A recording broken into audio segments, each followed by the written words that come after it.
All right, we are going live, and I'm just gonna tweet out the link. Just give it the old kick to get in. Yeah, Right. clap. All right, let me get this going. Cheers. Hi, Atticus. Hi, Josh. How you doing, Gareth? Nice to see you. All right. You too, Josh. You too, Atticus. Okay, so let me just get back to my Twitter. How did you get your boat back, Gareth? Yeah, I got my boat to the sea. Yeah. It's gone all the way around to the sea. Yeah. All around. I would love to get on a boat sometime soon. Look at that. Your lecture's even chatting me up, trying to get on my boat, you know? I just said a boat. I didn't say. No, anyway. all right. All right. And I'm going to take off my email. All right. We're live. We're live. And there'll be maybe a few people joining us. Yes. But welcome to Writing and Fighting. It is May 29th, 2020. And what a semester it's been. I am so glad to have our guest here, who I've been following for a few years now, and I've had some wonderful conversations with. It is Gareth A. Davies, and he is a multi-award-winning journalist with 3 decades of journalism, 25 years with Telegraph, 15 years with radio with Talk Sport, as well as 12 years on television with BT Sport, Fox, ESPN, Satana Sports, and he's a go-to voice on boxing and has also pioneered mixed martial arts into mainstream coverage. He has presented over 30 documentaries in the name of MMA, BT Sports. He's a voice artist, including box analyst on live broadcasts, record-breaking nights at Wembley Stadium and the Millennial Stadium. But a storyteller by nature, Gareth has found himself drawn to fight sports by the narrative of its protagonists and the triumph of the human spirit in an often unforgiving and environment. Which, as we're going to go in, I'm going to introduce our other students and panelists, Gareth, but I'm going to come back to you because that narrative of storytelling is something I'm very interested in. Yes. And I think what I loved about the challenge of the Diaz brothers, the elusive fighters, is you use some interesting literary devices and the voice of you, the journalist, to harness. And what you were able to do is actually help the reader understand Nick Diaz and Nate Diaz in a way that I don't think I had ever seen done before. So, Josh, are you there? I'm here. Yeah. Okay, cool. Josh, it was black and we didn't see. Can you, this is our panel for today starting off. And I want to introduce also, Josh, can you tell everyone about your background? Yeah, I'm Josh Rosenblatt. I was the editor-in-chief of Fightland, and I have a book out now called Why We Fight. And as I've said before, I'm now essentially a full-time panelist on the Writing and Fighting online video, whatever we call these things, podcast, Zoom, conference, webinar. I'm a cog in the great Nancy Kidder wheel at this point. Thank you, Josh. More than that. And writing partner. Yes, absolutely. Not published writing partner. Who needs to be published? Yes, exactly. All right, Atticus, please tell us about yourself.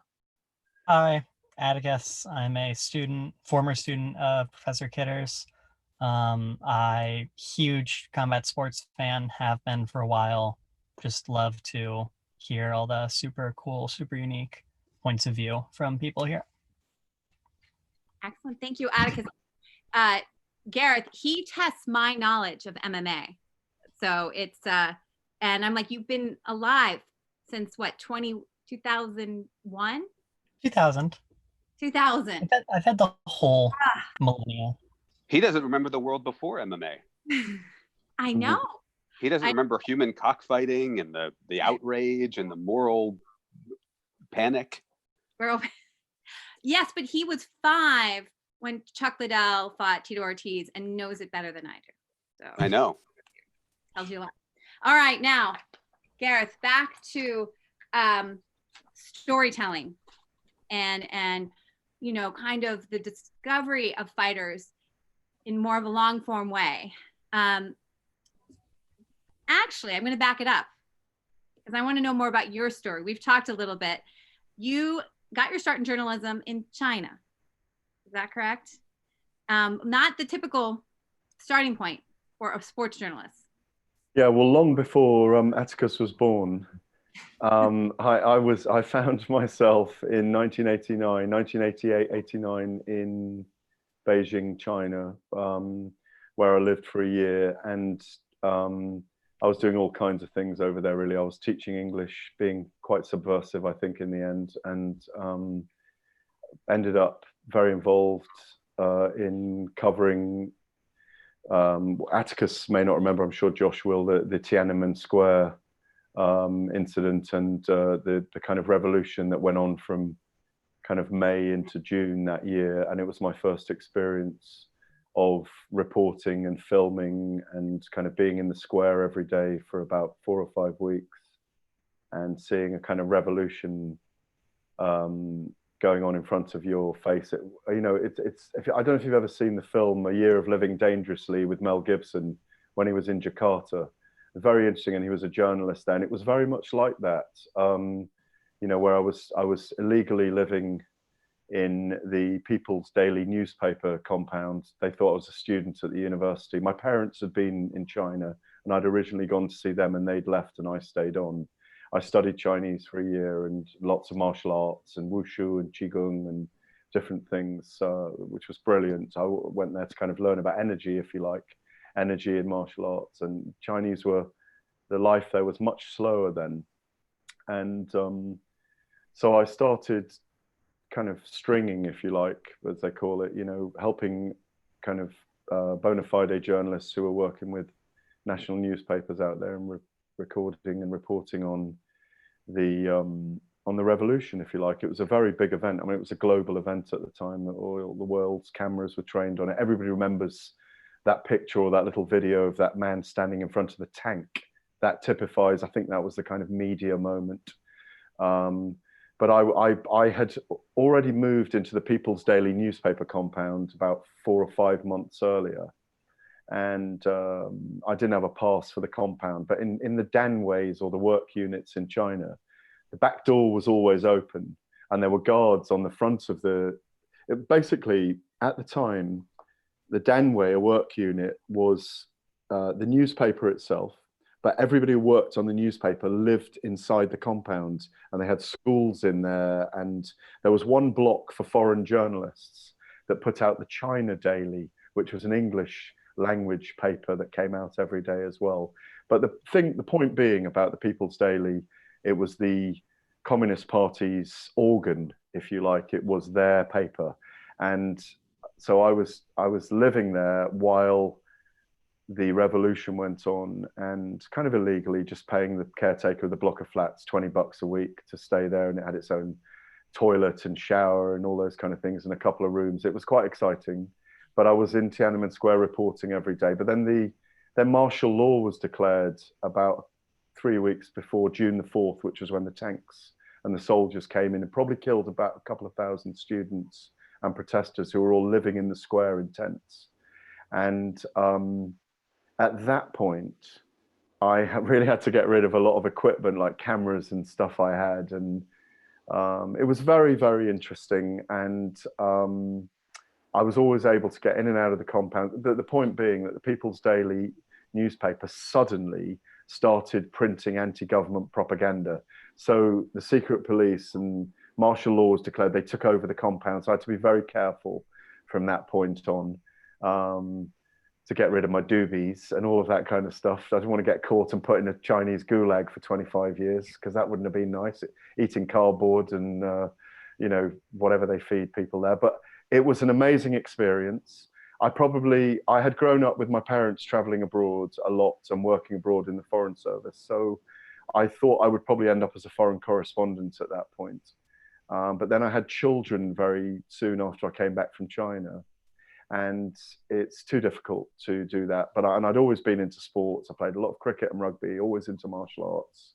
So I alighted on a career in sports journalism instead of traveling. But I think one of the things about fight sports, or being a fight correspondent, and I'm kind of an old school correspondent, as well as being a kind of probably a little bit of a dinosaur in the modern world. Sometimes I like social media, sometimes I don't.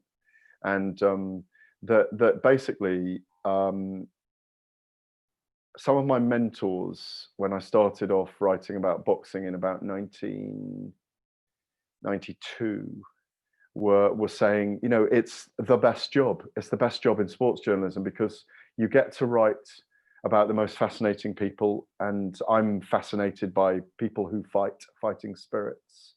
And I think you get to do almost a foreign correspondence job, because there's a lot of travel around the world with different fights, and you're using a lot of language that people use when they're covering war, when they're covering kind of extreme circumstances. So there's a lot of opportunity to actually write, and so like Josh will no doubt have spoken about before, one of the moras of Fightland was why I fight, and so one of the moras of writing is why I write, what the reason is, why you have passion for a long time for it.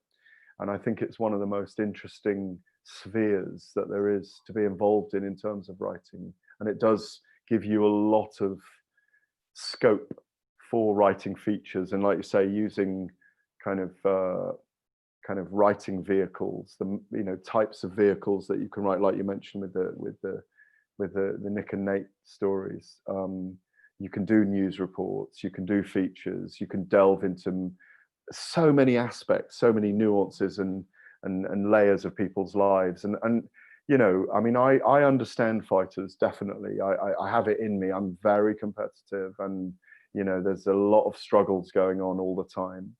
And I think it's a very moving mindset industry and a very creative industry.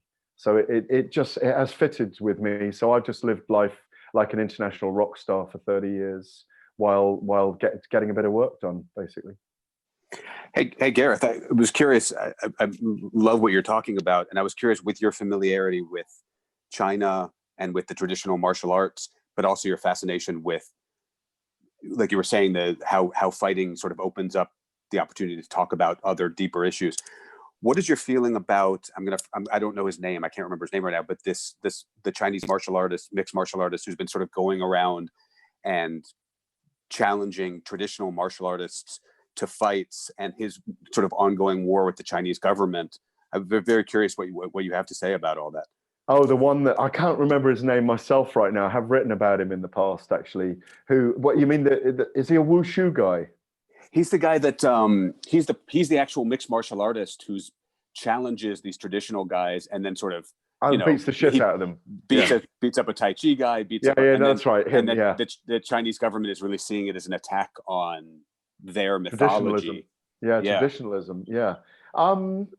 Well, I mean, it's very similar to the debate about Bruce Lee, who's one of the reasons Muhammad Ali and Bruce Lee were the two heroes I had when in the 70s, when I was a 10-year-old boy, who I found so inspiring, because they were bigger than the martial arts. They were, Bruce Lee always had a rose for the girl at the end of his fights, didn't he? He was a lover and a fighter. And Muhammad Ali transcended his sport and was probably the most well-known person on earth at some point during his career. And I think it's that debate with Bruce Lee. What would he have? Would he have been a Manny Pacquiao?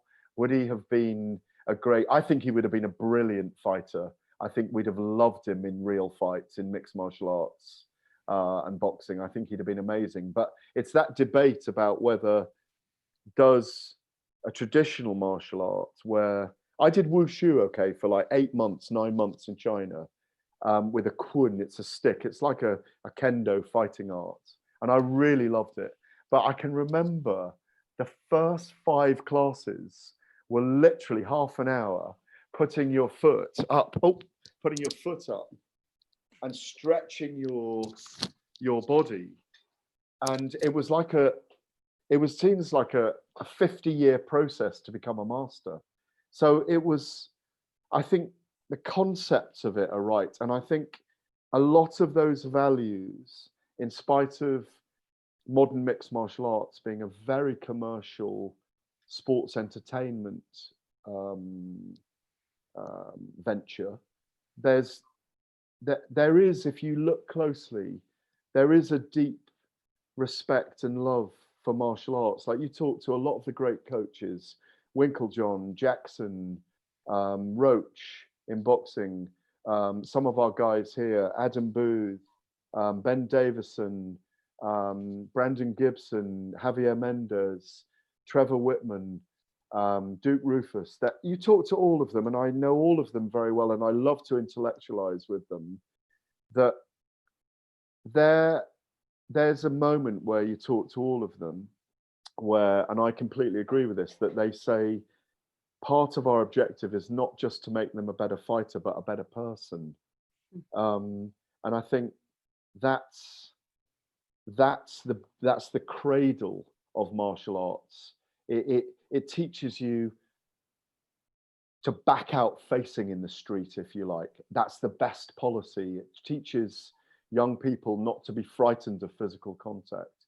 It teaches a respect for, I hate street violence. It's one of the things on social media that does millions of views, but it does make me feel sick, street violence. But when you see people who are trained to fight and how they are calm in certain situations, that's what I believe is the reason for martial arts. And when I was in China, I really enjoyed the level of people, certainly when I was there, and it's nearly 30 years ago, it's over 30 years ago, people were really trying to understand in an old way. And I went there seeking the old ways in China, trying to understand how you use your energy. I know that's a bit of a long-winded answer, but that's how I see it anyway. So the guy doing what he's doing at the moment, I don't think traditional forms of martial arts are necessarily work in mixed martial arts, because they have become fast-moving fighting, sports entertainment. And I think it's a world away from learning those traditional martial arts over maybe 4 or 5 decades in someone's life. So I have to ask, with the globalization, especially of MMA, we know that UFC is invested in growing their Chinese market, and now we have Weili Zhang. Is there going to ever be this? Like, it seems like you say that these traditional are the cradle, but could some people also see that there's this fighting against each other, where the traditional should not be? A lot of people want to keep the traditional and not expand into kind of the more modern MMA. Yeah, I mean, there'll always be the traditional, and there'll always be, kids that do. I think the traditional will probably be the amateur, the kind of, the Corinthian side of our sports. But, the Weili Zhangs of this world, the elite who fight to make a great living from it. And remember, probably only, I think the statistics are that probably about 3% of fighters make enough money to retire and do something with it. Most of them open gyms now and things like that, don't they? And so they can be in what is their office, place that they're comfortable. They're kinetic people, and they'll always want to be kinetic. They're never going to go into very few will go into an office job afterwards or become a lawyer or those things. They're kinetic people. They're drawn to it. It's a calling. So I think there'll always be something of a like a precipice or a gap between what happens with traditional martial arts and mixed martial arts. Because at the end of the day, and it's a bit like writing stories about people, traditional newspapers do news, and online MMA sites, boxing sites do news. but ultimately people want to be entertained, and they're entertained now by the fights themselves. Like, I can put out the greatest, deepest interview with someone on an Instagram kind of video for Bellator or the UFC, or a UFC fighter, or Bellator fighter, or a boxer, and it might get 50,000 hits. But if you've got a thrilling knockout, it can get 1 million hits. You know, so it's a little bit like, you know, it's a bit like the rubbernecking of, like, I saw the other day the two guys having a fight outside their house in the pandemic. It was one tall guy. Robin Black even ended up analysing it. Spinning back kick to the guy's face knocked him against the car. Or a llama headbutting a girl at an open zoo. You know, like, I mean, it's like Bink, as Robin does, and Robin's a friend of mine. But I just think that's like, it's like the shittiest tabloid story with the girl with her tits out. You know, people look at it, but it's not lasting. It's ephemeral. Whereas I'm quite happy to do long form, and it doesn't matter to me that only, you know, 10,000 people or 500 people have a look at it now. People go back to it when they want to read about someone, and they go, "Oh, that's interesting." So I think there's always a place for those deeper stories, if that's the right answer to what you're asking. But if you're trying to get your foot in the door, like Atticus here, who All right. wants to write, how do you stay true to that, knowing that you want to get those hits, you want to be able to move up the ladder? Because I appreciate the long form. I also appreciate going against the grain of a cliched kind of article that, you know, you could easily put the Diaz brothers in this rags to riches story, right? From Stockton, and now, you know, they're coming up, they've got their businesses, their gym, but you go against that, especially, you know, with the Kafka bringing in that story of Kay, who's locked in his a castle that he can't get ownership to. Yeah. That story, because when I read that, I actually kind of like, I feel so bad for Nick Diaz, because I feel like, you say fighters, they're kinetic. But I see someone who fighting was his only choice, and he would do anything. He is a smart, intellectual guy, but he's locked in it. So I guess my point, that was a rambling statement. Is it hard to maintain this idea of storytelling? No, not at all. No, not at all. And I think the key to it is, do what you're comfortable with and be yourself always, you know, because like I've been doing this a long time, and I know what I enjoy doing. I love being on the road. I love being on tour. It's very hard at the moment in lockdown. But I think if you're good face to face with people and you're fascinated by someone, if I was starting out now, what I would do, if I was Atticus, I'd pack all his things into the back of that van, and I would go and live outside the gym in Albuquerque, New Mexico, and I would spend a year documenting John Jones. And I would spend the first 2 months being what they would call in the old school eyes and ears. Okay, not talking, not trying to get the big interview, but basing yourself around someone who is extraordinarily fascinating, which John Jones is.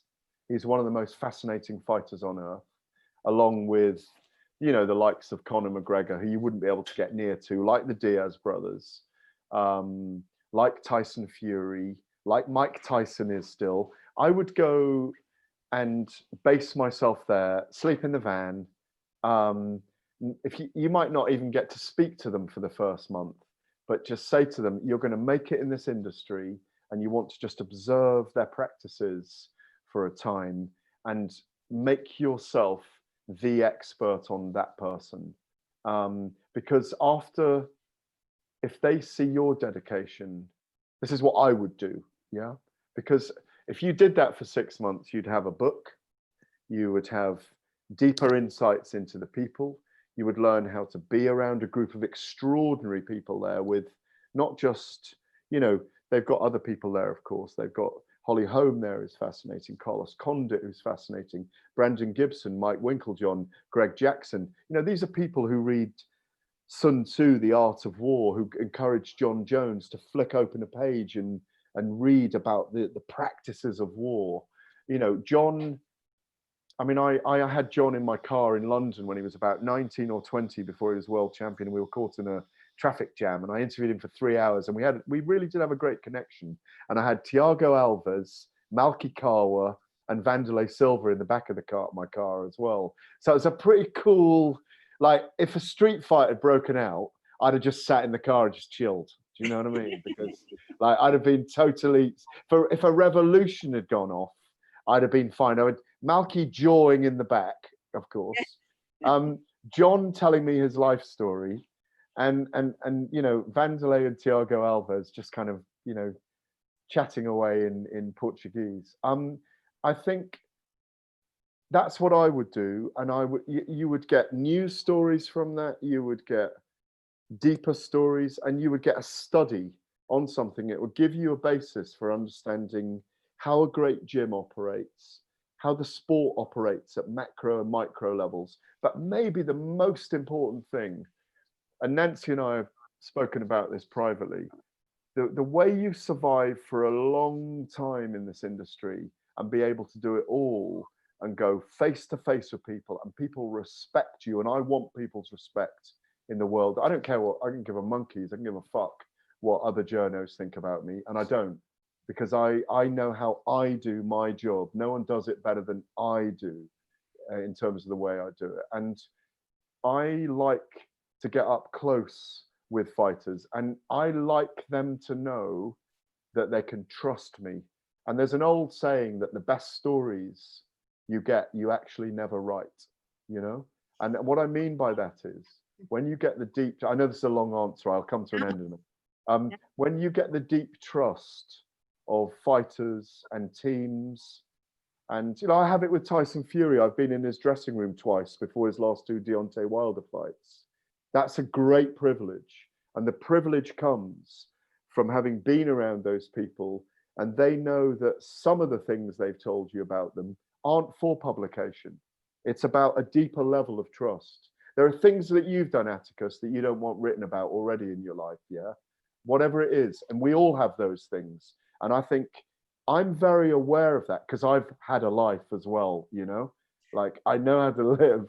And, you know, I think we have to respect the humanity of other people, and not everything they do is a story.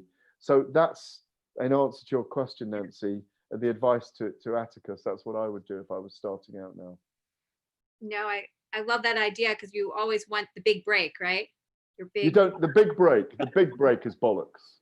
The big break is longevity and respect over a long period of time, and the body of your work. That's the big break. There is no big break. You can, you know, like a friend of mine, Ariel, he had a big break in a weird way when obviously he got thrown out of a UFC event, and it was a really big break for him because it made him a very famous person in that sense, and it really gave him a hike up because he became the story.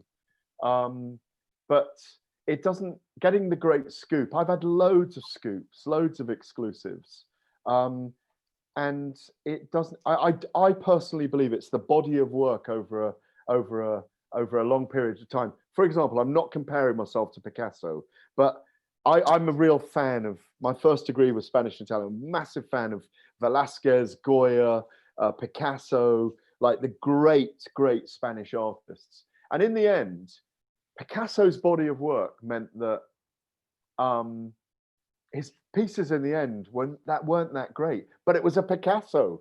Do you know what I mean? And and I've experienced it in a teensy weeny way, that sometimes people go, oh, I really love that story you wrote. And I thought, no, I've written 1,000 stories better than that. But it's just, your reputation over a long period of time is very important. And as Ant Evans, who you had on the show recently, I had you on your lectures recently. I'm calling it a show. It's like a show. Everything's a fucking show these days. Is that, well, everyone's a fucking broadcast. Everything's a show. We're trying to make it smarter by saying it's a class. You know. A class, sorry, a class. Yeah. Well, I hope I'm imparting some things that you might learn from. You are. And no, and yes, I'm glad you brought that up, because the other thing that we've been talking about, and I think this is something that's not brought up with writers, and Josh, I'd like to have your thoughts on this too, and Atticus, challenging your subject. Because we talked about this. I just recently watched Muhammad Ali Holmes. They had a documentary on Ali versus Holmes, one of his second to last fight.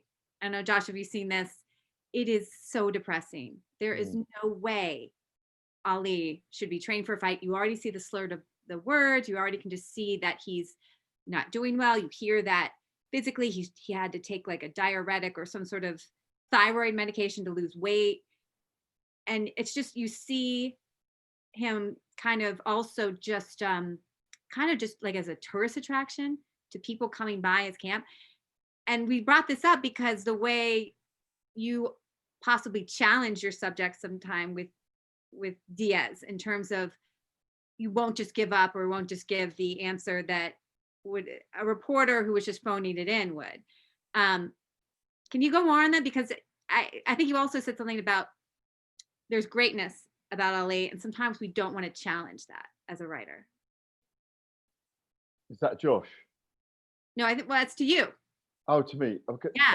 Josh, Challenging greatness. Josh just fell off his chair, I think. Oh, we always have some sort of movement with Josh. Yeah, you didn't fall off your chair, Josh, no? Oh, you're on mute. Sorry, it's the living at home and having other people in the house and having to negotiate videos and making sure things aren't seen, that sort of thing. Before I answer that question from Nancy, do you agree or disagree with some of those bits of advice I was giving to Atticus or someone starting out? Oh my God. I think that advice is real. I'll be honest. I'm afraid to give that kind of advice. For one thing, I'm not a reporter. I am a literature professor that curates and analyzes. So that's why I feel. But if you don't do that, Nancy, you're like every fucker else out there. If you don't do that, you're like everyone else out there. You know, I don't know what you think about that, Josh. Well, I thought it was totally fascinating advice. More than the specific advice, the thing that I like that you're saying that I totally agree with, and this is also in relation to what Nancy was asking, is I think the only sin for me, the only thing I can't abide is writing a story that I think someone else could have written. And I'd be curious what you have to say about that, Gareth, because regardless of what the specifics are, I think it's fascinating that you'd say, go plant yourself, live in the van, in the parking lot, because that's a different kind of an angle. For me, I would never do that. I'm just not that kind of guy. But I think it's a similar attitude in that the thing I can't tolerate is the idea that if I've written a story that I feel like other people have written, I want to throw myself off a bridge. Yeah, well, I try not to read what other people do because I couldn't give a monkey's what they do, frankly. You know. No, you're absolutely right, and that's another thing, Atticus. Like, and I don't mean don't follow the sport and be up on things, but like my, I obviously I'm older than you, and I am an old school journalist, and we had a real apprenticeship in journalism when I was, I started on the Telegraph at 25, and I was taught by the guy that we had correspondence for the weather, for transport, for education, they were all specialists, and they used to get you fucking drunk every day. That's what they did. Everyone used to go drinking at lunchtime. That was the culture, and like they took you under their wing and they taught you things. And one of the things that one of my old sports editors said to me was, Gareth, you are different. Go and be different with everything you try to find the stories that are different. That's why I covered Paralympics when no one else was. I'm about to go to my 8th Paralympics next year. Every single person, every single one of the 3,000 people at the Paralympic Games every 4 years is as interesting as John Jones. Every single one of them, because they all have an amazing story.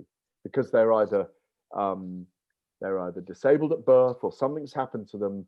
They have fighting spirits. They're at the forefront of their own physicality. It's like, that's what I would encourage people to do. And you're saying that as well, which is be different. Find a story that's different. Find an angle that's different. Listen, I have to do the angles that everyone else does, which are mainstream media, where you get a call at 5 p.m. and they need 400 words and they need it in 25 minutes, and you need to fucking write it and get it sent. Do you know what I mean?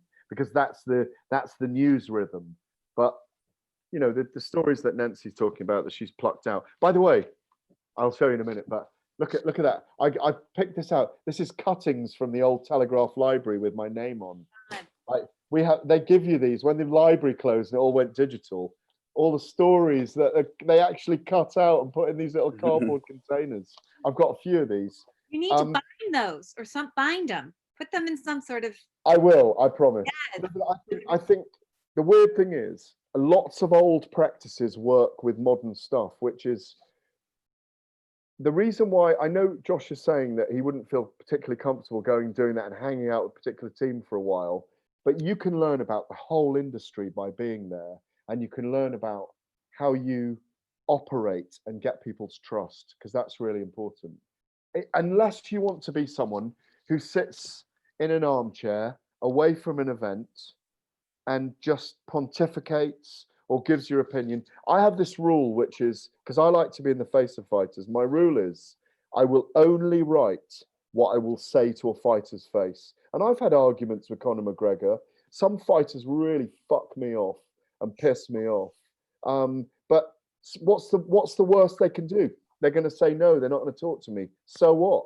If I've got an opinion about them, I've got an opinion. I'm not even though I'm quite an opinionated man, I'm not particularly opinionated about fighters because I love them and I really respect what they do, because I get it. You've got to put all those things to one side, the fear, the nerves, the fact, make your brain say, no, I'm going to go and get hurt. It's okay. Those are extraordinary things for human beings to do. They are acts of heroism. That's what people do during wartime. It's what people do, and they don't know they have it in them till they do it, you know? And we've all had those moments in our life, or we need to have them in our life, because it makes you grow as a human being. God, I'm such a hippie. I love it. Gareth, I know that you were inspired by fighters and by fighting, but when you decided to start writing about fighting, and even now, are there writers who just light you up? Like, you can always read a story by so-and-so and that makes you want to go out and write something more? Oh, that's a really good question. I think one of the most impressive writers that I read is a guy called Karim Zidane. Mm-hmm. And I think he does very good stuff. And I think what I like, he does different stuff. Yeah. I will read his stuff. As I say, I'm so busy doing output that I read aggregators of what news is going on, because I need to be on top of stuff for doing a lot of radio, because I don't just have my own radio show on a Saturday night in the UK. I'm called up by the station quite a lot, or I go on Al Jazeera, or I go on, the BBC or World Service. When there's a big story, I've been around a long time, so I'm asked to come in and do stories about a meta level. Well, I'm sorry, but I meant, like, when you first decided you were going to start writing about fighting, was there a Norman Mailer or AJ Lee, like one of those guys? Oh my God, you can write about fighting in the way people write about, the way people write about high literature, or the way people write about war. Well, I don't think a lot of people don't. Yeah, no, I get that. No, I get that. No, I had to do a lot of reading at university, because I did a literature course in Spanish and Italian, and then I did a master's in linguistics and journalism. But I'm trying to think. I've read a lot of classical authors, really. I've read The Fight by Norman Mailer, and AJ Liebling's brilliant, and George Bernard Shaw was friends with boxers. Hemingway I love, and he loved a bullfight like he liked a fight with a marlin, like he liked with a fisherman, like he was a fan of fighting.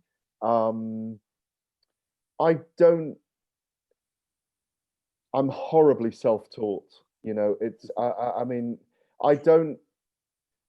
I'm so kinetic and probably ADHD, and didn't realize it till my 50s myself, that I find it I haven't read a book from cover to cover probably for 15 years. I've not got the patience to sit still for long enough, you know. Yeah. And then Nancy, I said to Nancy, I don't consider myself a great writer at all, or a good writer even. I just like storytelling. Sometimes I have a story. I'm as proud of a 700-word story I've written as a column in the Telegraph sometimes, that I've got to get written in 30 minutes about Donald Trump or Mike Tyson, as I am, you know, a big 3,000-word magazine piece for Fighters Only that I've spent 2.5 days on, you know, on the Diaz brothers or whatever, because I always wish I had another day on a story or another hour or another, because it's just about, I don't know, I don't rate myself as a writer really. I think I'm a better broadcaster, you know, so, that's just the way I feel. I'm not particularly confident about my own writing, you know. Says every good writer, I know. And yes, no, you have to have some sort of, you know, self-hate with writing. But can I just say, just to finish off that answer to Josh, that there are brilliant writers on fight sports. There are brilliant writers on cricket as well, by the way, which is I have a big library. I wanted to be a professional cricketer when I was growing up. It's like wanting to be a professional, I was a pitcher in cricket, you know, I could swing the ball and things. There are some great writings on cricket as well. There's a guy called Neville Cardus, and I think I like the sayings of writers rather than the complete tomes of reading like Neville Cardus. I'll never forget this line where he wrote that a great fact is worth 1,000 opinions. And I get that so much. And there's another one. There's Samuel Johnson, who 100 years ago was one of the great essayists and writers and playwrights and journalists, who said, when you're writing, research meticulously, simplify, then exaggerate. And for me, that's the perfect template for writing a great story, you know? Yeah, no, Josh, No? do you have anything to add? No, I like that quote. I never heard that Samuel Johnson quote before. That's really good. Samuel Johnson is he's not a fight writer. Samuel Johnson was one of our foremost journalists 100 years ago, an essayist, a playwright, a novelist, a satirist. But he clearly was able, the point is, when you're writing, sometimes I'm writing to fill a space, to tell a bit of news, but if you're writing for pleasure, and that's where I would answer your question that you asked just now, if I can see that someone's put a lot into a story that they're writing, I'm very happy to read it. When they've played with the turn of a phrase or played with what they're writing about, not trying to be clever. I don't like writers who are too clever. I don't like the Martin Amises of this world, who are very self-indulgent. You know, I like people are just economical, but just have played within a certain space. Then I love that. I mean, of course, you know, and I think everyone has that sometimes. You know, you have that day when your column just fucking zips through and you're done. Do you know what I mean? That's the best thing in the world. There's a guy called Shane Crookton, who I sat down, one of my favorite interviews. He's a featherweight in Bellator, but he used to be a heavyweight, right? Get that to start with, yeah? He lost 100 pounds. Get this, Josh. Get this. Atticus, go and interview this guy at some point. Shane Crookton is an ex-Marine, right? He had PTSD after serving in Iraq or Afghanistan, probably Iraq. Came back, joined a motorbike gang, was an alcoholic, decided he was going to kill himself. He was about 27 at the time, I think 26. And I was sitting with him and he's telling me all of this one day. I thought, one of the Bellator PR guys, I was at an event, said, go and have a chat to Shane. I think he's quite interesting. I'm like 10 minutes in, I'm like, this is a fucking movie. Like, he becomes an alcoholic. He's in this biker gang. He decides he's so depressed from his PTSD that I think someone got blown up next to him and he got, he was discharged because he really wasn't well. And he decides he's going to kill himself. So he takes the $700 he's got, and he buys drugs from this dealer on the corner of the street. He's going to take all whatever it is, the heroin, the coke, take it all together, and he's going to kill himself. So he goes home, and as he's about to take the drugs, this guy bursts into his apartment, his flat, and it's the guy that sold him the drugs, but it was an undercover cop. So he got busted. He got his life saved by the guy busting him because he didn't have time to take the drugs. And he went, he went to court. He went to prison for a while. He came out, and he'd been fighting at 250 pounds in back of bars as an MMA fighter. Then he lost 100 pounds and became a pro fighter at featherweight, had a couple of kids, and he leaves. Josh wants to write this story now. He leaves his phone number, his cell number on all his social media so that any fucking vet who's ever depressed can call him whenever they want. For me, that's a fucking amazing story. He'll never be a world champion, but that guy is an amazing inspiration. Those are the stories that write themselves. Yeah. That's the story I can tell you without even looking at any notes, because I will never forget that guy. And when I see him, I fucking hug him. Do you know what I mean? And that, for me, is what the industry we're in, inspiring people. Those are the people that make a difference. That's why I do it. I love it. That's Shane Crockton. Listen, stop taking notes, Nancy. Let's go to the next one. I know. I'm doing this for Atticus, but no, I completely, Joan Didion. I don't know what you. I love Joan Didion. I listen. I'd have dated her if I'd been 30 years older. So would I. And she's so gorgeous. I know. She's amazing. And her quote. What's it? Crawling towards Bethlehem. What's it called? Slouching towards Bethlehem. Yes. Well, she was around all the druggies. I've read that, Josh, about her documenting the druggies in the Summer of Love. Oh, that's brilliant. Oh, amazing. Yeah. Amazing. And she's one of those writers who writes beautifully with there's nothing clever about her. No. I'm just going to put some more tequila in my glass, by the way. So. Please. We're a little early still in the States, but we'll join you soon. I'm on holiday, remember, Nancy. I'm doing this on my flipping holiday. You're on holiday, and to be, my goodness. We are on the last day of shelter and stay. So here in DC. So what we call lockdown, yeah. But when I bring up Joan Didion because she did that. She went and what she did was observe too, and observe with no judgment. And just I think she just tried to get stories from people. And well, again, that is the same story that I talk about going to that gym in Albuquerque, because she's documenting, and I have read. I mean, like if I had been there, I really, really understand when when you read people like Joan, you understand why they were there. It was amazing reportage. But it's a cultural war she's reporting on, so she's on the front line, and there's something about her in her energy that you can tell people trusted her to be in their apartment while they're all taking drugs with the kids running around. And I relate to that shit. That's what I relate to. That it's real life.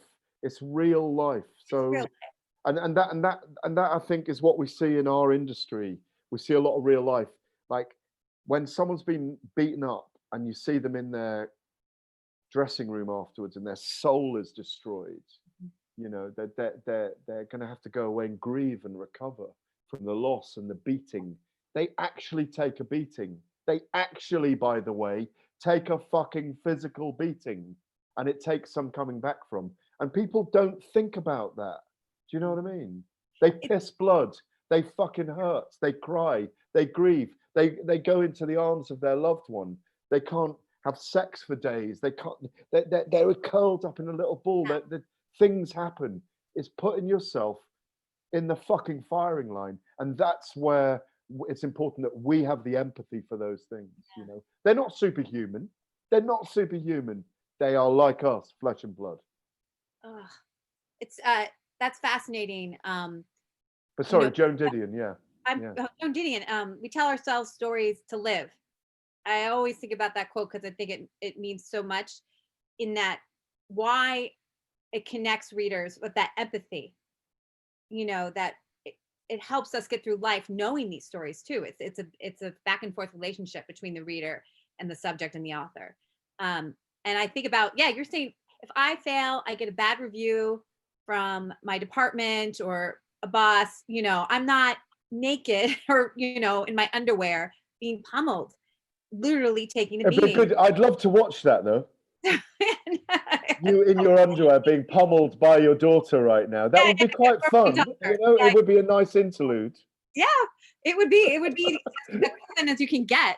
But that, and I don't think that we think about that. And because, it is entertainment and we want to feel that it's a show and we want to have that distance, but I think, when I was telling you, Gareth, that I wish you could be at some of these early UFC boxing fights in person. And I know that because I don't know about other viewers, but I want to see how the fighters are going because they've also been enduring the stress of this pandemic and they've been having to do it with also kids and all of that. And so I really hope that those stories would help me to live. Well, I spoke to Phil Davies the other day. I haven't put the video out yet. I put the story out. I did it on Zoom. And Phil was talking about, it's very interesting. It's one of the interesting aspects of all of this because we all have to navigate our own route back into normalcy and being around people again and being at events and so on. And Phil's got little kids. And he said, I'm a real gym hopper when I'm training for a fight. Phil Davies, everyone knows who Phil Davies is, obviously, yeah. He is an elite level fighter. He's been a Bellator light heavyweight champion. You look at his resume in the UFC, he's top level. He's got the broadest shoulders I've ever seen on a man. He looks like an Olympic swimmer. He's a beautiful man, actually, a beautiful human being. And I spoke to Phil the other day and he's got little kids. And he was saying, I really have to make decisions about how I train in different gyms now, whether I go out, do I quarantine after my fight for 2 weeks before I come home as well to see my children? They're really serious questions I have to ask of myself. Yet he's burning to fight. Because as we know, all these fighters, they're driven to do it till they can't do it anymore. I think it's really, really interesting, what's happened. Yeah, no. And I, so that's for me, I don't want, because I think a lot of people, we're also feeling this urge to normalcy and I think that a lot of people I want it packaged the same way. I want to turn it on Saturday night and be transported to a different life. But for me, I would feel a falseness. I would not connect. So, I'm going to be glad to see the corners wearing masks. And because for me, I don't know about what you guys have. I know, Josh, we've talked about the COVID return of combat sports. But it is interesting to think about what the reporter journalists and, what you've got to take it on an individual basis. Like I'm diabetic and I've had heart procedures, I had a heart attack last year, so I've had a heart procedure. So I probably at events to begin with, I went to Harley Street, which is where most of our medical doctors are in central London a couple of days ago, and I'm COVID negative, which I'm happy about. Yes. Yeah, it's good.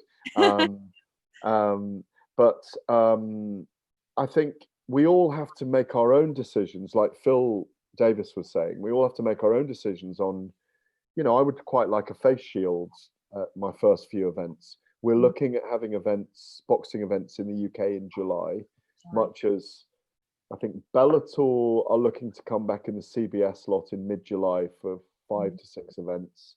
So the UFC are kicking up again this weekend, and then 250 next weekend. Bob Arum's starting in June, like Nevada have opened that up, and they're looking like a week of tests for fighters. So we're a bit more homogenous over here because we've got one government. We've still got no sparring, by the way. Sparring's not allowed.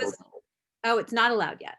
Well, I spoke to the boxing board today and they said, no, they have not allowed sparring yet, even though the government have said sparring's okay, but it's down to the governing bodies of each sport, which is like our state commission, but we have a national commission called the British Boxing Board of Control, who are not sure yet whether it's the right time to start sparring until they issue the exact guidelines for how equipment needs to be cleaned in gyms.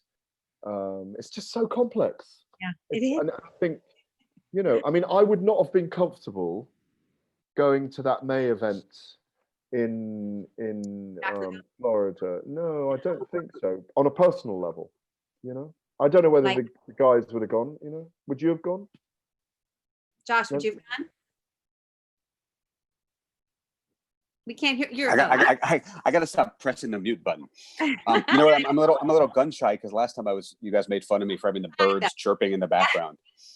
Indoors, you're fine, Josh. He only puts himself on mute, so I can't hear him snoring while I'm talking. Exactly. I've gotten very good at sleeping with my eyes open. Yeah, Nancy and I have talked about this a lot, and I've been ambivalent, leaning toward negative about the UFC doing what the UFC's been doing.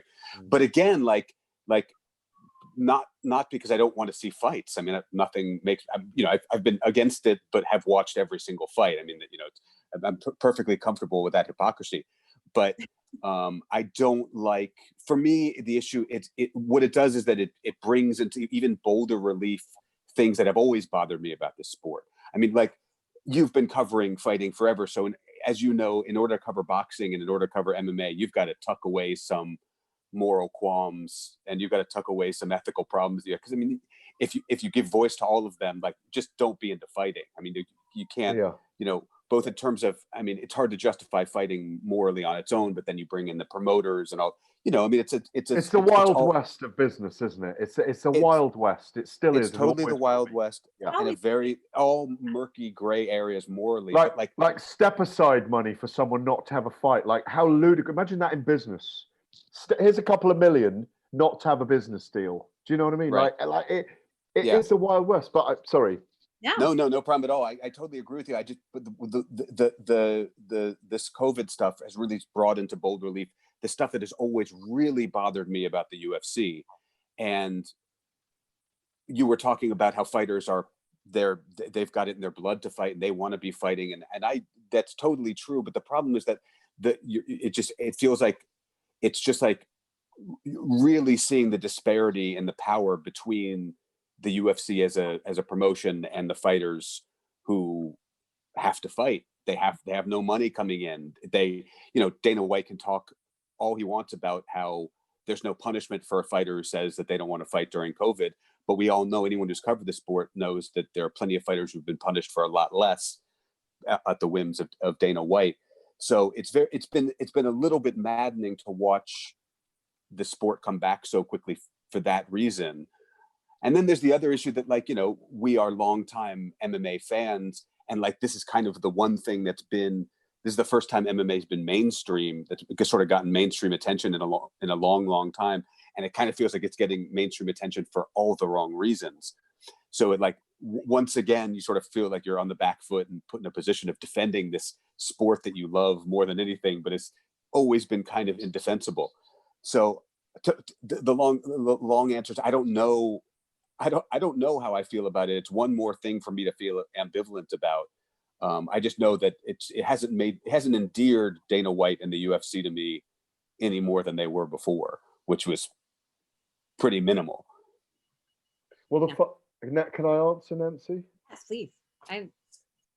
Well, I was the same. I mean, on my radio shows, in my reporting on it, I was very neutral.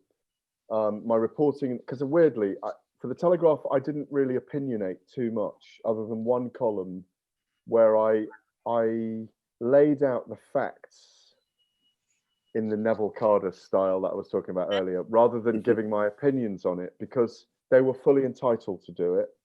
And in some ways, it gave a little bit of a kickstart to everyone else to get moving.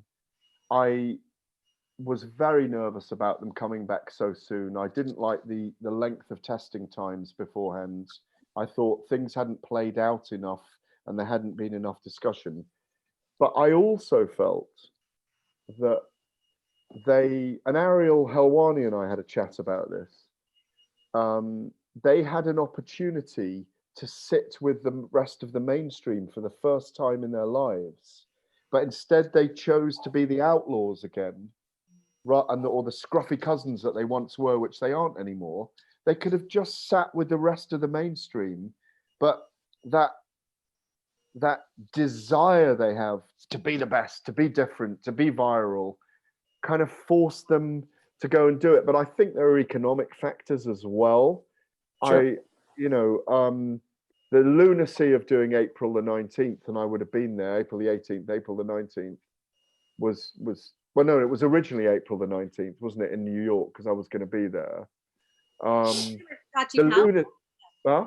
Then they just switched it to Tachi Palace. To Tachi Palace. I was so pleased that the higher level executives at Disney came in and made a decision about that. Yeah. I think they did a pretty good job of those 3 events in the end. But you know what I felt when, and it was great to watch an event after nothing for 7 weeks. But my feeling at the time when I watched it that night, and I did report on it and so on, was, oh my God, there's so many bigger things going on in the world than a fight event right now. That was my genuine feeling at the time. You know, at the time, thousands of people a day were dying in this country, and you know, the like you say, the aficionados of the sport were screaming for an event and so delighted, and it was great to see it, and it was interesting the parameters of, you know, the coaches in the corners sounding louder than the commentary teams, and you know, all of those kind of things were interesting. But I just felt that they've put themselves in a position, or the UFC have put themselves in a position where they've got to be the first to do this. They've got to be the outlaws, you know, whereas there's a gentler approach from Bellator. There's a gentler approach, you know, from the Boxing Board of Control over here. Bob Arum was more patient. I mean, he's as go-get as Dana White, by the way, Bob Arum. I've known him a very long time. And and he knows shit about boxing, you know? So, I mean, he's only been doing it 60 years. So, like, I think that was my big thing, Josh, Atticus, Nancy, that there was this bigger entity going on than a fight event on a Saturday night. Like, we live in a tiny microcosm in our world. 2% of people are interested in the world are interested in fight sports. You know that, don't you? Less than 2%. And that's for the big fuckers, the big fights. Yeah. There's a tiny, tiny percentage of the world that follow fights all the time. So there's our niche is kind of insignificant in the global story that's going on right now. And that's how I was seeing it at the time. Well, Gareth, do you think, though, it looks like, I think Dana White even knocked on wood after he got through those 3 events, they're putting one on tomorrow. Do you think that being the first, and it looks like they rolled the dice and... I know it worked. It was great. I'd like to know we haven't heard anything from Jacare. Where's the journalism on that, by the way? Yeah. And I'm too lazy to do it right now, and I'm on an 8 days off. But you know, Atticus, Jacare, is it probably Ali Al-Belaziz who does? Is it his manager? I'm not sure. He might be. Yeah. But there you go. There's a story for you, Atticus. Get moving. Chase Jacare and how he is and his 2 cornermen are. No one's done that story. I don't remember seeing that story. You know. So. I completely agree.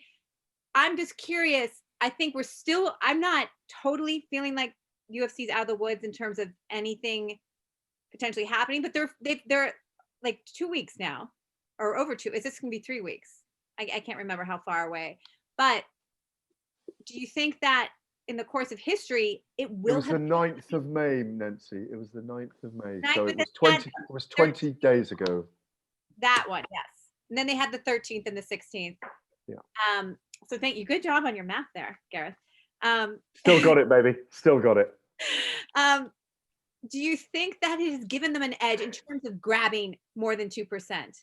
Because I'll tell you, Gareth, you know, there was a time when boxing was a global sport in terms of everyone tuning in to Dempsey versus tuning to the other radio. And boxing was the global sport at that time. And being the heavyweight champion meant you were the biggest sports person in the world. I don't know if Dana White I don't think he was going for that, but I do think there was either something that he wanted to be first or he wanted MMA to be first. Well, I'm not a pussy. I'll tell you that, right? I just want to make that clear. I'm not a media pussy. I'm not. And had I been nearby, I probably would have gone. Because I probably wouldn't be able to stop myself, but I'd have had to get a visor and all that stuff. But I think it just wasn't. It just wasn't like it wasn't even fucking Ferguson against Khabib. It wasn't. It was a great fight. I mean, I'm trying to get hold of Justin at the moment. I bought him lunch about. Oh no, it was dinner. I think it was either lunch or dinner. It cost me $90. So I said, "I'll pay for your lunch, Justin Gaethje." At New York, the last time I saw him, sat down next to the bar, and it cost me a cool $90. New York. He owes you. New York. No, he just owes me an interview. But no, but it's like they didn't do themselves any harm.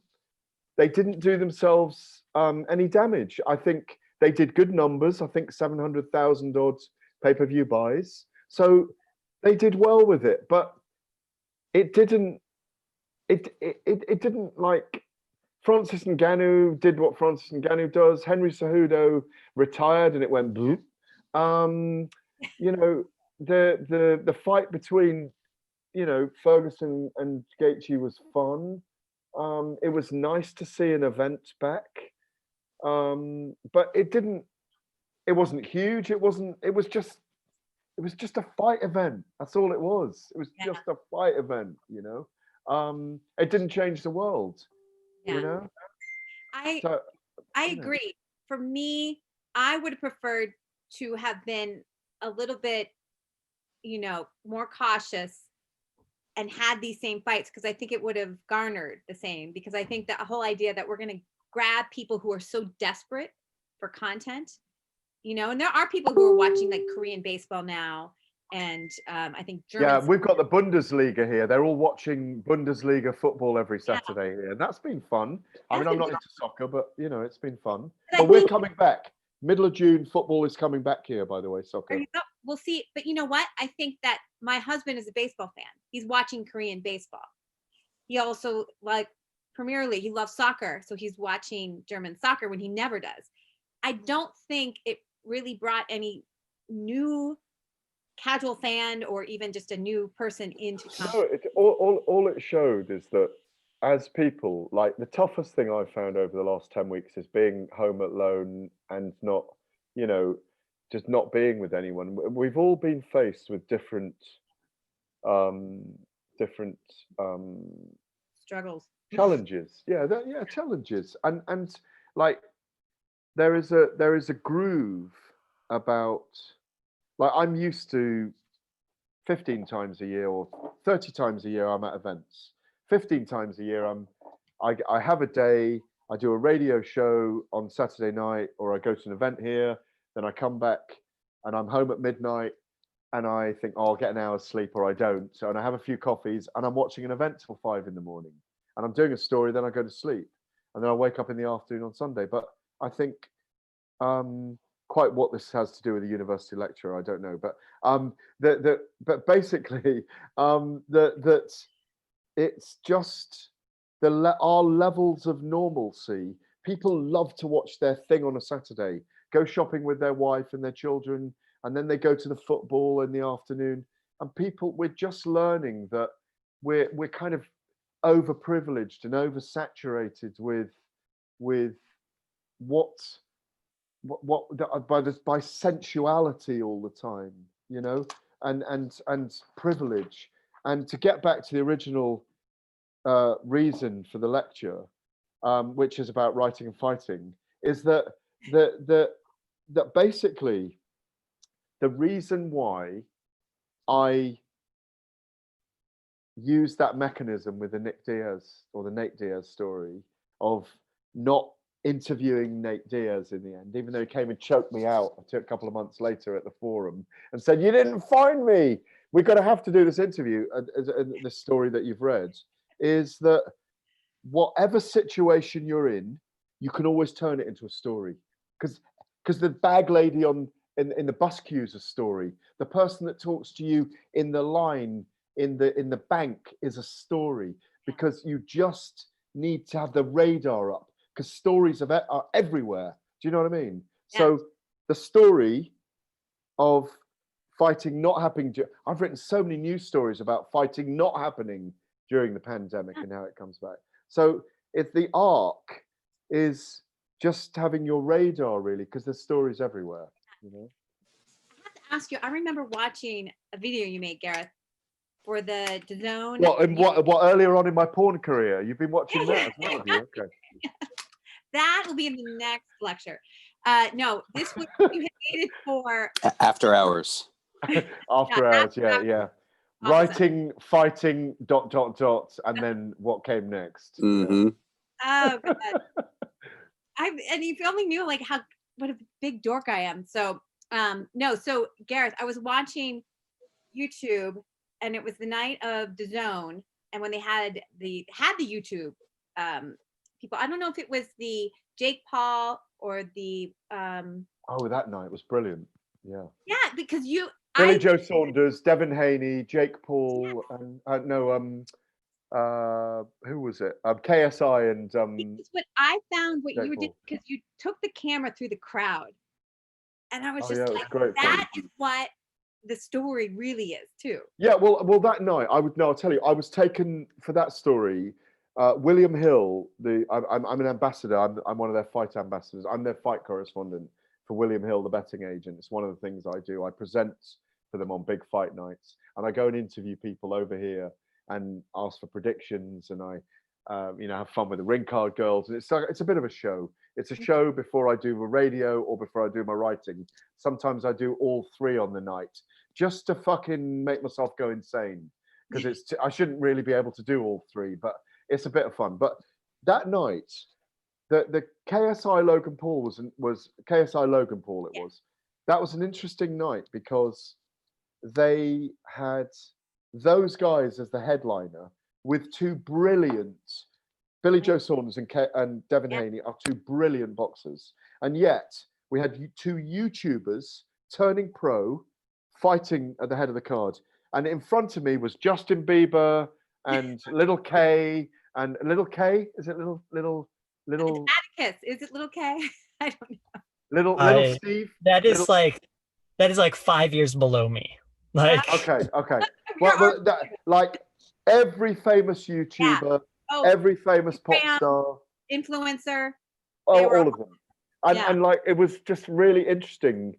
I found it fascinating because it opened a new world for me, because those guys are the mainstream. I work in the mainstream, but those guys really are the mainstream, for 20-year-olds, 25-year-olds. And I thought it was fascinating. And that really was the story that night. Yeah. And a lot of people, a lot of purists from boxing were going, oh, what are you doing there covering that? Well, I stayed in the biggest mansion I've ever stayed in my life in LA, which was fun for a week. We had an amazing time around all these new people. There's these YouTubers. They're not YouTubers. They are modern media stars, is what they are. It's modern social media stars. The UK involved as well, and I just thought it was fascinating. And to be honest, it was like a fight in a school playground. And I don't know if you guys saw it, but KSI and Logan Paul gave their all.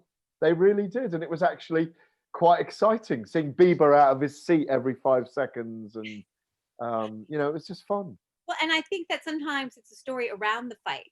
We talk about the story of the fighter, but there was something going on there, and that was what I was compelled by, because I know, yes, I think especially the other one, the Logan Paul one, that was even a sadder fight, I think.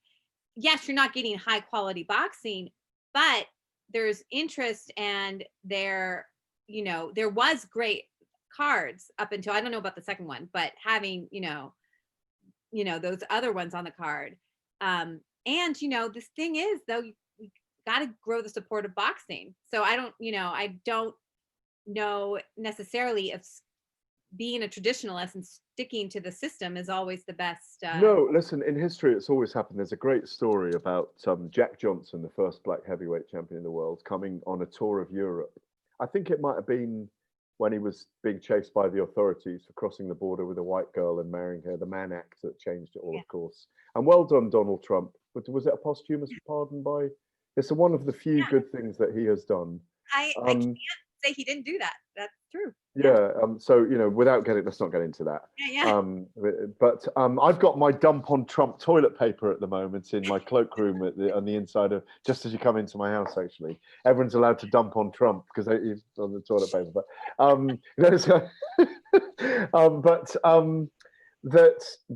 there's a story of Jack Johnson. I think a man called Craven had gone to France for a competition. This was, I think we're talking 1920 probably. I may be slightly off with the date. But Jack Johnson came on a fighting tour of Europe. Yeah, and he arrived in this beautiful looking man, this, big man, beautiful skin he had. He was a very chocolate colored, he was beautiful looking. Obviously he had his own style. And he arrived in a three-piece suit and a hat, and he was mobbed on the quayside when he came here, and he was vaunted everywhere he went. And he went off to, I think I'm right in saying he said he'd fight the light heavyweight champion of Europe in a bull ring in Spain. Now, this guy called Craven had turned up to win the light heavyweight championship. He wasn't a boxer, he was a writer. And he was related to Oscar Wilde. To Oscar Wilde, yes. It was Arthur Craven, wasn't it? Yeah. And you know this story. It's an amazing story. It's fantastic. And it's like Logan Paul and KSI, frankly. There's always been the circus. So they set this fight up, but he turned up and became the light heavyweight or heavyweight champion of Europe.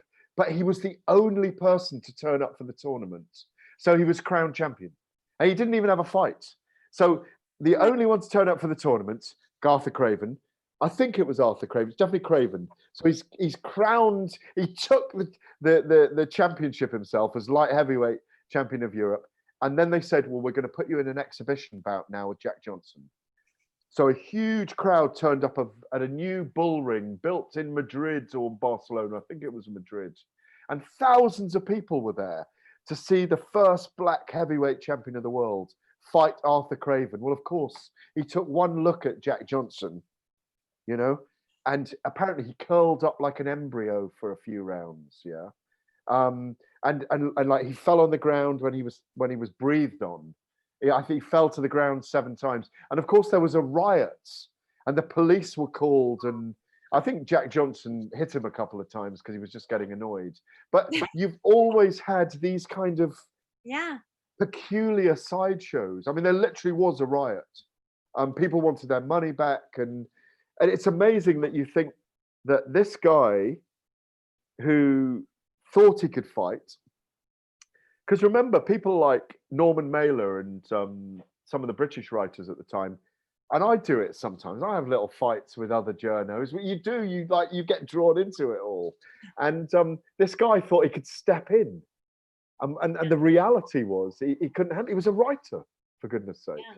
I mean, have I missed anything out of that story, Josh? Yes, you have to comment. No. I think you told it brilliantly. Yeah, it was totally fascinating stuff. I mean, that Arthur Craven stuff. I love that in particular that he got the championship title, that he got the title simply because he was the only guy who showed up for the tournament. It's really brilliant. The only thing I take issue with is like it's almost more remarkable. It would be like Logan Paul showing up and against Tyson fighting Fury. like Mike Tyson, exactly. Yeah, exactly. I mean, just to stand in the ring against someone like Jack Johnson must be terrifying. Exactly.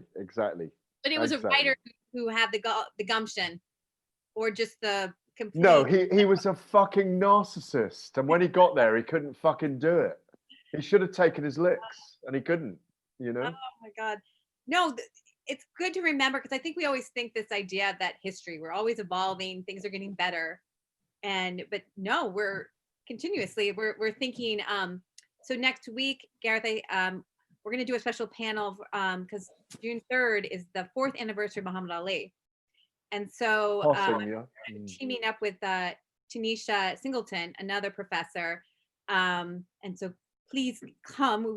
I've already told Atticus and Josh, but how interesting it's happening at this point in history with what's going on in the U.S. with racial relations and Wow. Tanisha, like, this is unbelievable. How can we not look back at what Muhammad Ali did as someone in sports and, you know, not reflect on that, and reflect on what happens in history. You know, I think we think, oh, back then in the 60s was a different time. And, you know, what happened to Jack Johnson in terms of being incarcerated with the Mann Act, you know, well, what happened with Ali and, you know, being incarcerated for, you know, so it's interesting how, you know, I think that we continuously need to know that history does repeat itself, whether it's something like that or even just a circus show, and not think that we've evolved. Well, I think that's one of the reasons why we're able to be intellectuals in fight sports. You know, it's a bit like I mentioned cricket earlier. We've been playing cricket against the colonies. You know, the British once ruled 2/3 of the world, remember? So cricket was part of muscular Christianity. And, you know, to India, I use muscular Christianity as an academic term there, that, you know, the sense that they thought they were doing civilizing things. Cricket was one of those things. So, you know, the England have played cricket against Australia, the old enemy, for a very, very long time, you know, 160 odd years. And it's a very important thing. And it's fight sports. You know, there've been political incidents about, you know, imagine if a baseball pitcher decided in one series, because the batsman was so good, that he would decide just to target the neck and the chest of the fighter and the head of the batter. Just and I have that in my mentality as well. Hit him in the head with the ball instead, and he'll think about it a little bit better then. And we had a whole series like that. There was prime ministers and diplomatic incidents where there was a guy called Donald Bradman, Sir Donald Bradman, who was so brilliant that he would just, like, the equivalent of baseball, would just hit home runs every time he went out to bat. And this is I think it's 1931, 32, if I'm correct. I may be wrong there. But it was called Bodyline, the series they played. And they played for 30 days against each other over a summer. Wow. 6 matches of 5 days. Because test match cricket is, one game is played over 5 days, 8 hours a day. Yeah. So, and the prime ministers were involved. But if you take it back to boxing, the reflective struggle to have heavyweight champions of the world, from Jack Johnson, Joe Louis, Floyd Patterson, Sonny Liston, Muhammad Ali, Mike Tyson, Lennox Lewis, Evander Holyfield, Riddick Bowe, you know, on Deontay Wilder, that you have to realize, and this is why I often appreciate when Deontay Wilder talks about being a leader as a black man, that there is a route for the immigrant communities. There's a route for suppression and slavery and you know, escape from slavery, in the power of this human being who represents the toughest big guy on the planet. And so it's I think it's a very deep thing, and it's something that I really enjoy writing about and really enjoy reading about. If there's something I do enjoy reading about, Josh, it's that sociological and historical element that we have in boxing. We don't really have it in MMA as much, but boxing's very rich for that very reason. The Poles, the Italians, the Jews, the African Americans, or black as we call them here, it runs in our country as it runs in America. And it's a very powerful strain of individual that gives hope to so many other people and gives them identity, and has given people an identity at different times and different eras. I think that's fair to say, you know. And I do think it's a brilliant thing to read about, to refer back to. I always get teased on my radio show because I like to go back in history when we talk about our favorite fights every week. And I do like to go back to those things. Schmeling against Joe Louis, for example, Schmeling Louis 2, like that is the beginning of the attack from the West against National Socialism, the Nazis in Germany, where Roosevelt I think it was Roosevelt, would have been Roosevelt and Hitler gave messages to the two fighters before they fought. I mean, how extraordinary is that? You know, that was the biggest fucking COVID going on right then, you know? And yet the two heavyweight boxers about to meet were given the blessings of their leaders, you know? So that's how deep our sport is, you know, sociologically. Yeah. No, and I watched a cricket movie, Lagoon, that was 4 hours. I don't know if it was about that body line, but cricket does have its place in history. Don't be a lightweight, Nancy. It's a very, very deep sport. Yeah. You know, we don't have cricket in writing at American University yet. Oh, but I'm not joking. Some of the writing on it is because it's a very it's a very technical game, but it's very mental. It's so mental. It's very. I mean, I've watched that documentary recently. I've never been a basketball fan. Never really taken any interest. But what I enjoyed about The Last Dance was I get it with Jordan. I get it. I get the attitude, and I want to be on his fucking team. And but because I feel like that when I play team sports, and my guys I played with back me up on this. If you're turning up on a Saturday, even if it's an amateur sport, and 3 out of the 11 aren't 100% on or 150%, fuck off home now. I'd rather have 8 than 11. Do you know what I mean? And that's Michael Jordan to a T. If you're here, you give everything. And I loved how he was switched on ahead of his time.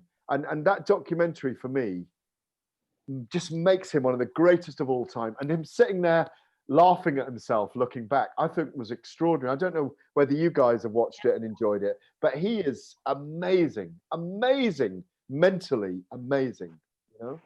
no, I was captivated. I don't know. Josh, did you watch it? I did. I was completely fascinated by it. I'm not sure I've ever seen a more competitive human being in my life. I mean, I always knew he was competitive. I had heard the stories, but watching him 25 years later, looking at video footage of other guys he'd played against being interviewed for the documentary and just laughing. Yeah. And when he said it at one point, he said, why was it so important for you to beat Clyde Drexler? And he said, I liked Clyde Drexler. He was a great basketball player. It offended me that people were talking about him in the same sentence as me, and I had to crush him as a result. And I'm sitting there thinking, that is a remark, because it's not like Clyde Drexler ever said he was as good as Michael Jordan. It was the fact that other people spoke about him in the same sentence meant that he had to crush Clyde Drexler. I agree. That was a 9-hour, 10-hour study in a very particular kind of mind. But he could. But Josh, the perfect mindset for a fighter. Oh, I mean, that's why he's arguably the greatest athlete ever. There's no doubt about it. But you could just see he can't. To this day, he can't turn it off. It's just you can't cultivate that. That's either in you or it's not. It's clearly the strain that dominates his brain. What I loved about him was like, and I've been privileged in my life to be around greatness at times where people have that moment in the light where they cannot be touched. They cannot be touched. And he was the perfect blend of amazing ability, but kind of a totally unshakable self-belief. Totally impermeable. And it's what made him so compelling. What I missed from the documentary, and what I thought it was missing, I wanted to see him, not with his mum and dad who loved him and adored him. I wanted to see more of his children and his wife. Yeah. Because I wanted to see what he was like when he was soft. Because we would have had a soft edge around them as well. Do you know what I mean? But I loved him. I wanted to play with him. I wanted to fucking be, because like he was the captain without anyone saying he was the captain. Do you know what I mean? Right. It was amazing. Yeah. Absolutely amazing.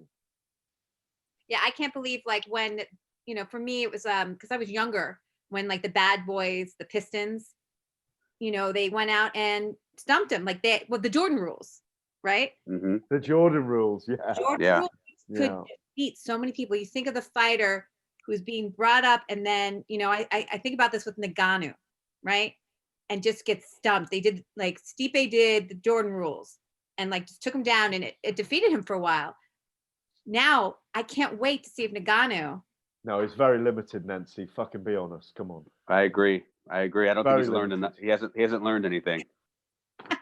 When We've he's got that much, seen look, he nothing. will be UFC heavyweight champion of the world at some point. There's no question. Yeah, but he's very limited. Atticus, what do you think? We've seen nothing new from him. Oh, I agree. Like he's crazy athletic, but like we have seen literally nothing he did not show on his run to the title, either mentally or physically. Like great. he's had like 2.5 minutes in the cage since the Derek Lewis fight across 4 fights, and we have learned nothing. Yeah, I think it's a bit of a blessing and a curse to be that strong and to Yeah. have that kind of knockout power. Because why get better?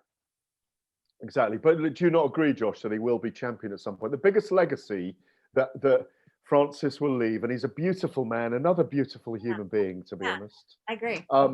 is that, and we have a lot of beautiful men and women in our sport, is that he will create an amazing legacy for African fighters. That is the biggest thing that Yeah. he'll do, I agree.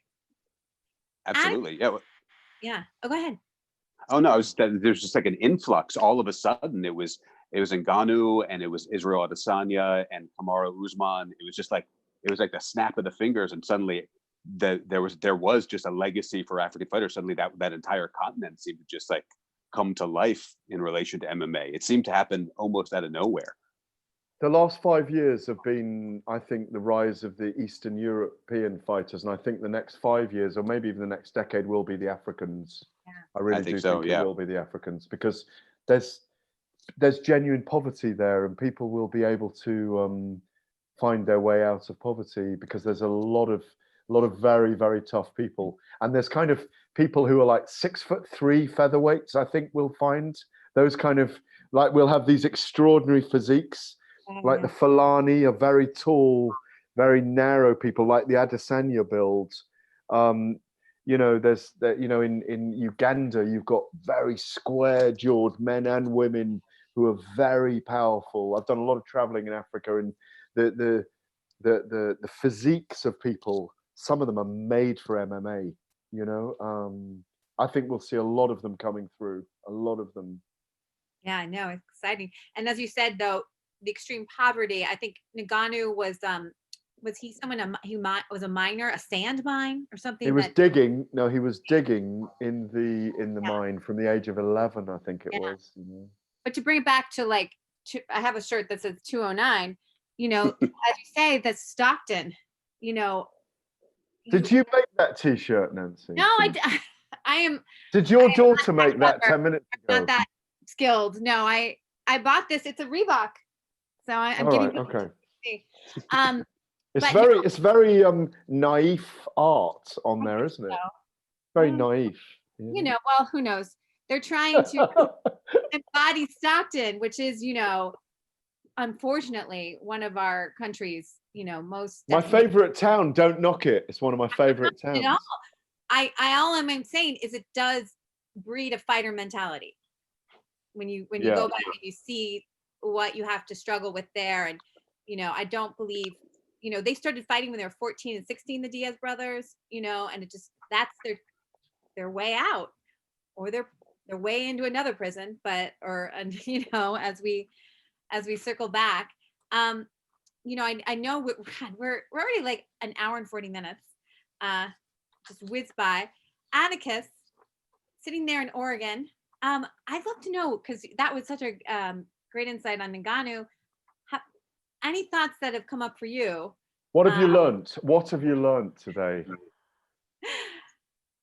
I think this is like this, along with a lot of the other journalists who have come on, not like media people who like sit in the like press conference thing and raise their hand, but like people who actually like write compelling things.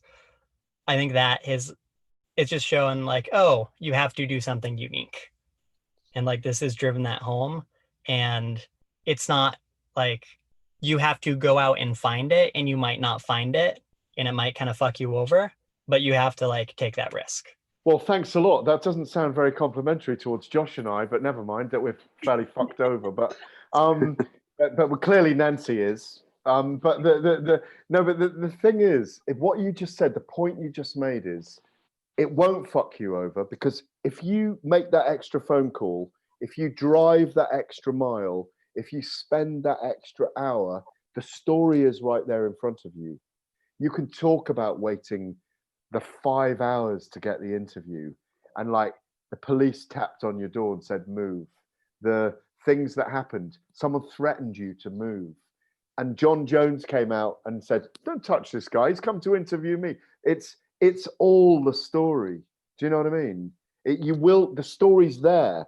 It doesn't matter that you don't get the thing. I think that's the point Nancy was making about my Nate Diaz story. He came and choked me out, as I say, in the forum afterwards and said, I heard you on the radio with Ariel talking about it. I've read the story. Brah, I got to find you. I'll find you the, I got to the Nick Diaz Academy, right, in Stockton. I went around the corner. I got a coffee, and they said, oh, one of the Gracies who's training with them, AJ Agazarm, who's a lovely kid, the Florida boy. One of the Gracies, is it Caesar Gracie? which That's one? Caesar? No, one of the young Gracies is training with them as Oh, Crone. Cron Gracie. I went to the Starbucks around the corner from the gym, and they said, oh yeah, all the boys come in all the time. They're so lovely, they're so sweet. This is an old lady telling me this. I love all the boys. There's a bullet hole in one of the doors down the bottom of in one of the windows. And I get there, and Rudy Hernandez is there. So I interview Rudy Hernandez at the gym. And he went, oh, he left 2 hours ago. This is Nate. And Nate says to me, and so I text Nate, and Nate says, this is the first time I tried to get him. And he says, oh, brah, so sorry, I forgot to tell you, I'm down with my girl down on the bay by the water today. I'm at a party. And like, that's so Nate Diaz, but it didn't matter, because I interviewed Rudy. He told me Nate was there earlier. He told me Nick was back in training. There's always something to pick up. You're just bookending that day when you finish that piece, because it's an existence, as Josh will tell you. It's an existence and a calling, as much being a writer as being a fighter. Nancy and I have had some amazing chats over the last few weeks, and sometimes like it's really nice to talk with someone that's trying to bring something out of you, because I've forgotten a million things that I've done as well. But sometimes you just remember them while you're writing, and you bring them into the story. I once went to interview the Scrap Pack, Nick Diaz, Nate Diaz, Gil Melendez, and Jake Shields at Caesar Gracie's in Concord. I interviewed them all. I waited a while for Nick. It's when I did that Kafkaesque interview with him, where I asked him one question. I chased him around for 5 hours in the gym. I asked him one question. He spoke for 45 minutes. But my one question to him was, Nick, I'm going to write the best story about you anyone's ever written. And I really like you, and I have a love for you. And I feel that people don't understand you. I asked him one question. He spoke to me for 45 minutes. He poked me in the stomach and told me I should be gluten-free halfway through it, all this kind of stuff. Yeah. But I remember saying to Nate on the day, because he had to run off, he said, here's my cell number. And I said to him, Nate, if you don't answer the phone, I'll stick a fucking bomb under your car, yeah? And like, he kind of liked that. And I obviously don't mean that, and I want to make that very clear. I didn't mean that, but it was a bit of fun. But those moments of going, and meeting those people, of doing those things, they just service you for the next time. And that's all I'm trying to say to Atticus, is that be yourself, be unique, do it your own way.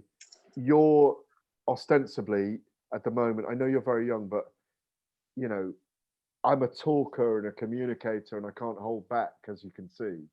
I'm on tequila 3 as well, but the point is, if you're an observer, get yourself into the opportunities where you really can observe. You know, just be there and observe, and you'll find amazing things. Yeah. Yeah. Very well put. And I was, if I could just comment on that.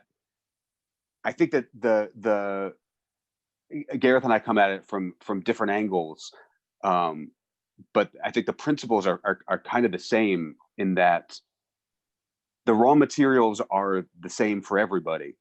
You know, this is why I've never understood sitting there in a press conference while everyone is staring at the people being interviewed and everyone's writing down the same thing. Like, I think it was Jonathan Snowden the other day said when he goes to these press conferences, he looks to the back of the room and tries to find the person who has nothing to do with the press conference. And I think that making it that explicit, I think, is a really good way to start. While you're trying to find your voice and trying to find what your perspective is, literally just go in the exact opposite direction of what everyone else's perspective seems to be. Because I do think that the raw materials are all the same. And whether you're in this sort of investigative, immersive, active journalistic approach that Gareth takes, or more sort of like, I just like to do sort of the interpretive, just watch a fight and whatever it makes me think about in terms of other issues or greater world or whatever it is, you really have to just train your brain to notice those things that are only there for your brain, whether it's making sure to include in your story that Nate Diaz said this thing that he's never said to anybody else, as opposed to just writing the same story that everyone writes about Nate Diaz, or trusting that while you're watching a Justin Gaethje fight, the thing it makes you think about, the fact that Justin Gaethje makes you think about all the president's men, whatever it is, whatever the thing is, some weird movie or something.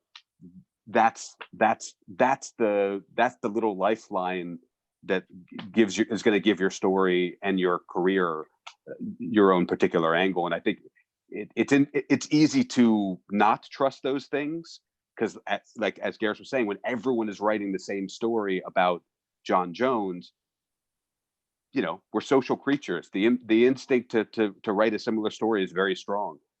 But if you write the exact opposite one and say, I've got an angle on John Jones that no one has ever thought about, and I know they haven't because it's just in my head, that has to be the principle. Otherwise, for me, it's the difference between being a writer / creator and just being a stenographer. And I just have no interest in being a stenographer.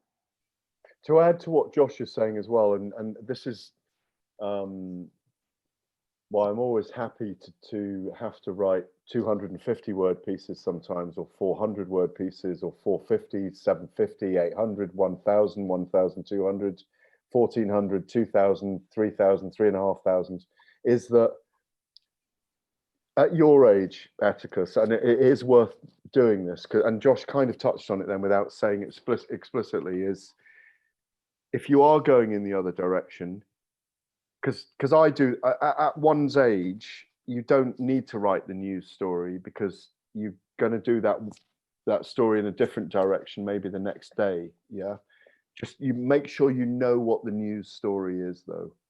Don't ever forget you need to know what the news story is, even if you don't do it. I mean, I'm not a big news guy myself, but enabling yourself to know what the news story is enables you to edit yourself for podcast, for radio, for smaller pieces, just so that you know why everyone else is doing that. I'm sure you'd agree with me on this, Josh. It's a fundamental, isn't it? So don't ignore what the news story is, but just know what it is. You don't need to be the person publishing it, but just be aware of where they're taking it. Like, I know why certain people are asking a question. Sometimes I'm deliberately asking a question at a press conference to get the two fighters arguing with each other. and I'm giving it to them. It's my gift to you. It's my gift to you, everyone else, because I know what they're going to do here. I'm not going to write it, but I know what they'll say, and that comes with a period of time. But being unique is not an ego thing. It's about awareness. It's about, you only find out, like you find out in writing and journalism, whether you belong as an editor, as a publisher, as a guy on the front line. You know, I've been in this long enough. I could be in an office working. That's not where I'm suited. I'm suited on the front line. That's where I enjoy myself. You know, I don't want to sit in an office, from 9 till 7, 8, 9 in the evening. You find out exponentially where you ought to be as a writer, and you only do that by experientially doing it. Do you know what I mean? Is that fair, Josh? I think it's absolutely fair, and it's a great place to be as well, to be young and doing it, because so you take 6 months, be the beat reporter, take 6 months, be the editorial guy, take the six. Yeah. You're right. You don't know what you find out, don't you? You don't know what your language is, and you don't know what you love doing until you've done it. And I also tell Atticus, ask people, like, the only thing that they can tell you is no, but a lot of times you'll find people will say yes. If you say, like, I just want to come, work at your publication, or, like that, you have to kind of be the hustler in that point, right? A little bit. Yeah. And, and that's why I just, asking friends, asking your professor if she knows anyone, and, Listen, I still call myself a hustler, Nancy. I work for 5 or 6 different outlets. I'm a hustler, and I hustle. I'm sorry about that at all. And the other thing I'd say to Atticus is that I need an assistant sometimes, So, you can drive down to Vegas or whatever, and to come and spend a week around a big fight, is a good experience to do as well, around a big fight week, and to attach. It probably wouldn't get paid for it to begin with, but is to get accredited and be in a big fight week and experience the rhythm. There's a rhythm to a fight week. I know I kind of have the air of a playboy in Las Vegas, but I mean, it's only an air. I mean, I've done the partying, but I work my nuts off in fight week. I do not stop. Radio, television, and writing. But it's a very UFC or a Bellator event or a big boxing event is very different. They're all very different. Like, you tend to concentrate on just the main event in boxing, about these 2 guys, and you go narrow and very deep on these 2 guys and their teams. Whereas I think the information overload on a UFC event, I can't cope with it. I'm normally there covering it myself. So I'll pick one subject a day. I will do one story a day. And as Josh was saying before, that enables me. I know before I'm going to do an interview with Holly Holm. I'm going to have my moment with John Jones, or I'm going to speak to Brandon Gibson, Winklejohn, and Jackson, and do a backstory on what's happened in the build-up. I'm not going to get around 9 people in a media day. You cannot do it, because you end up making yourself, you make yourself too thin in the end, and I'm sure Kevin Ioli and people like that have spoken about that on your courses, that just focus on the it's almost like having a plan before you go there, and just focusing on that. Fair, Josh? I think it's great. Yeah, I completely agree. I think it's fascinating. That you do need the plan before you go, but I was going to ask you, is there a story of a fighter that you would love to do? It would be the one that you've been searching for, or you have in your mind, like. No, I'm just searching for love, Nancy. No, I'm always searching for love. Sorry, what was the question again? Searching for love in Stockton. No, in terms of, I was going to ask actually everyone here, is there an ultimate story that you'd like to cover, whether maybe even past or present, that you would like to work on, whether it's a biography of a fighter or something? But I then realized when you were talking, Gareth, that maybe it's the story comes to you, and I don't mean to be like hokey like that, but it's something that sometimes if you have an idea, you will miss an opportunity. I don't know. Or is there something, should you have some of those goalposts out there? I think you might have to ask me that question again. I know it went everywhere. Okay. Is there someone, a boxer you'd love to write about, MMA fighter, that the story that you want to capture? And I said I thought maybe I second guess asking that because you had kind of talked about how you should let the story come to you. Yeah, I don't have one at the moment. I'll be honest with you. I think I've had a very fulfilling last few years. I mean, I'm very close to Tyson Fury. I get lots of access to Anthony Joshua. You know, I have the great privilege of you know, if I sometimes have to hustle a little bit to get interviews, but you know, I don't think there's anyone out there at the moment that I'm desperate to see. But the funny thing is, we always talk about, oh God, when are the next stars going to come? But they come. They always come. So I don't know at the moment, to be honest. I mean, you know, I'm toying with the idea of, as you know, of writing an unauthorized biography about someone I mentioned just then. But you know, the Shane Cruchten, Krutchen, the Shane Cruchtens of this world are there. If you pick the leaves up, their names are there under the fallen leaves. They're just there. I mean, Nick Newell is an amazing story, for example. The one-armed fighter from Connecticut. Just extraordinary man. Extraordinary man. And it's not, you know, I interviewed French on Cruz Dezern the other day, who I find so beautiful. You know, the female WBC super middleweight champion of the world. She sings, she's been on American Idol. You know, she's married to a boxer. She's extraordinary. And like, she was so loving back to me after I'd interviewed her. Like just because I contacted her and did an interview. I mean, I think there are people everywhere, and I think I'm never surprised at how interesting people are in our industry, you know? So the truth is, I don't know. There's no one I hanker after interviewing, you know, really. That's the honest answer. No, I have ideas of maybe writing somebody, like I'd love to write about like Elizabeth Wilkinson Stokes. Do you know a boxer from the female boxer from the 1700s in terms of understanding? But then you kind of got me there, Gareth, saying like there could be an Elizabeth at the local box. There is. She's out there somewhere. Yeah, of course. And she might have 3 kids and be a single mum and be the most extraordinary, like Heather Hardy is at the moment. Extraordinary woman. Brooklyn. Yes. This is great. Any last words, Josh? I don't think so. It's been a pleasure. Gareth, we've never met before, but it's been an absolute pleasure talking. I love going inside baseball and to be able to do it. Sorry, there was a phone call coming in. We just got your name. That was lovely. Remember the name. Josh. But you know, as Nancy will attest to, like if I can go, you know, microscopic and inside baseball on both writing and fighting in the same conversation, I'm a pretty happy guy. So you guys just made my Friday.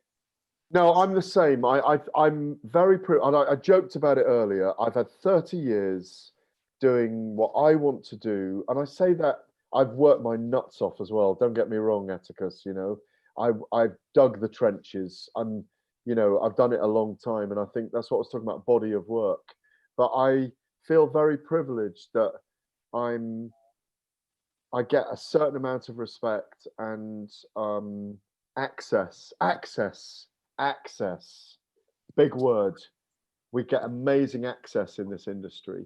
And I don't mean on a fight week. Sometimes we do, but there is humanity and access in this industry. It's a great privilege to be involved in doing something that, even on a day when you don't feel like doing it, or you're low, or you're ill, you're still in an industry that is fascinating, even though it's a tiny niche in society. I feel quite privileged to have done this for quite a long time and got to, my children are grown up. I'm a granddad. I'm solvent. I'm fairly sane. And here we are. So if you want to pursue it, do it. Just do it, but give it everything. But be patient with it, because I think a lot of people, there's nothing wrong with an apprenticeship for 7, 8, 10 years. I didn't make it on the radio and the television till nearly my 40s, that persevere with it. If you love it, you'll never look back. That's how I feel about it, Yes. Well said. Don't let the Jordan rules bring you down.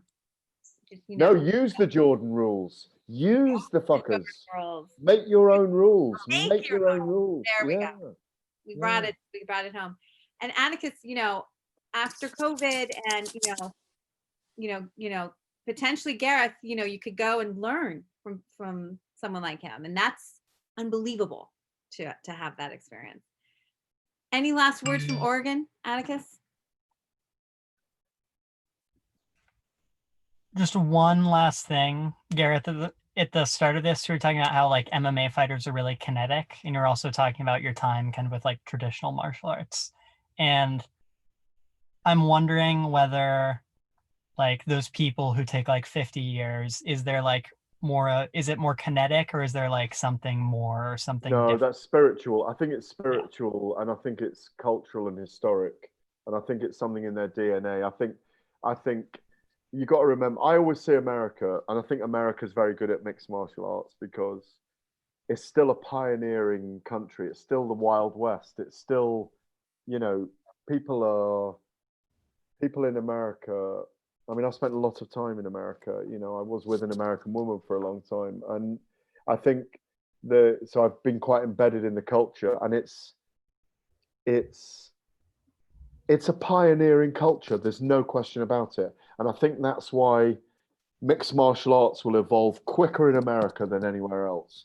You'll have the mainstays in the Far East and Southeast Asia and all those places, but it's evolving in America quicker than anywhere else. You look at the Bispings and all of those guys who, even the Brazilians, the Vita Belforts, the Anderson Silva, where are they based? In America. They make their living there. The gyms are better there. They can lecture there.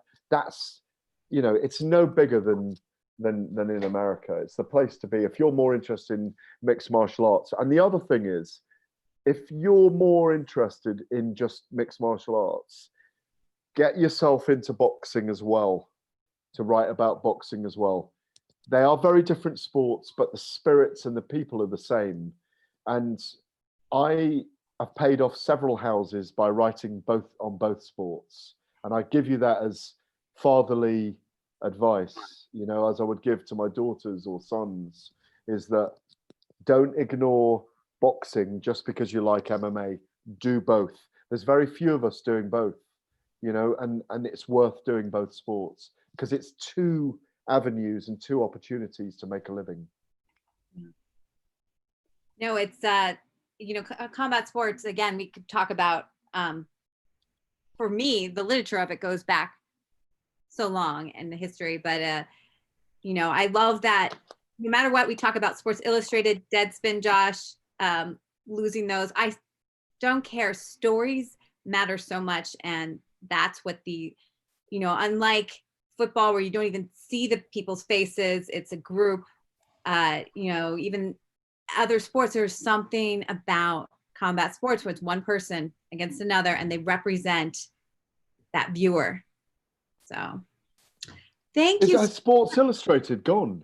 Well, basically, would you say they got bought? It's gone. It's all just video. It's just video content now. Wow. I think they may have a magazine, but it is a shell. All the writers either were fired or they left. That's another class. Yeah. Yeah. Because I write for 2 magazines, the Ring magazine, which I have for 12 years, and Fighters Only magazine. I'm a consultant editor, and there's like it's hard work keeping it going, but it's a labor of love that you want to do, because when you get the magazine every month and you can smell the paper, Yeah. it's like there's something special about it. You know, Oh. look at the Diaz boys on the front, Yeah, you know. look at them. It's a beautiful thing, you know. Atticus, do you know that feeling? Do you get magazines ever?